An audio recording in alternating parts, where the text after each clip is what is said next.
তো রব্বুল আলামিন বলেন ঈসা পয়গম্বর শোনো, এই ব্যক্তি গুনাহগার ছিল, শিয়াকার ছিল, খতাকার ছিল, এই কারণে তাকে কবরের মধ্যে শাস্তি দেওয়া হতেছিল।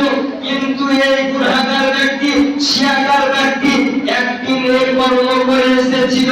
হযরত ঈসা পয়গম্বর আলাইহিস সালাম বলেন, ইয়া আল্লাহ পরওয়ারদিগার আলম, আজকে বছর বছর নামাজ পড়ার পর তার কবরের আযাব মাফ হয় না, বছর বছর রোজা রাখার পর তার কবরের আযাব মাফ হয় না, আজকে বছর বছর হজ করার পর তার কবরের আযাব হয় না, তার কবরের আযাব মাফ হয় না, আজকে দান খায়রাত করার পর তার কবরের আযাব মাফ করা হয় না।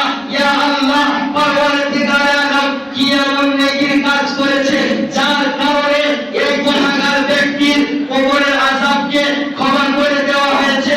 রব্বুল আলামিন বলেন ঈসা পয়গম্বর শোনো, এই ব্যক্তি গুনাহগার ছিল, শিয়াকার ছিল, কিন্তু এর স্ত্রীকে, এর বিবিকে, এর ওয়াইফকে প্রেগনেন্ট দুনিয়াতে রেখে এসেছিল, গর্ভবতী রেখে এসেছিল, ওসিয়ত করে এসেছিল যদি আমার ঘরের ছেলে সন্তান হয় তাকে যেন মাদ্রাসায় অ্যাডমিশন করা হয়, তাকে যেন মাদ্রাসায় ভর্তি করা হয়। আজকে তার ওসিয়ত মোতাবেক তার স্ত্রী, তার ওয়াইফ, তার সন্তানকে মাদ্রাসায় অ্যাডমিশন করিয়েছে। আর মাদ্রাসায় অ্যাডমিশন করার সঙ্গে সঙ্গে মুফতি সাহেবেরা, মুফতি হাফেজ সাহেবেরা, মৌলভী সাহেবেরা তার সন্তানকে বিসমিল্লাহির রহমানির রহিম পাঠ করেছে।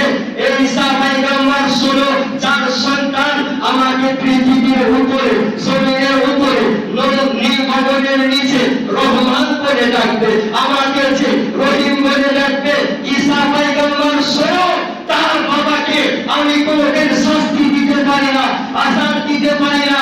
এই কারণে বিসমিল্লাহর বরকতে তার বাবার গুনাহগুলোকে আমি ক্ষমা করে তাকে জান্নাত দান করেছি। আজকে আমরা কোরআন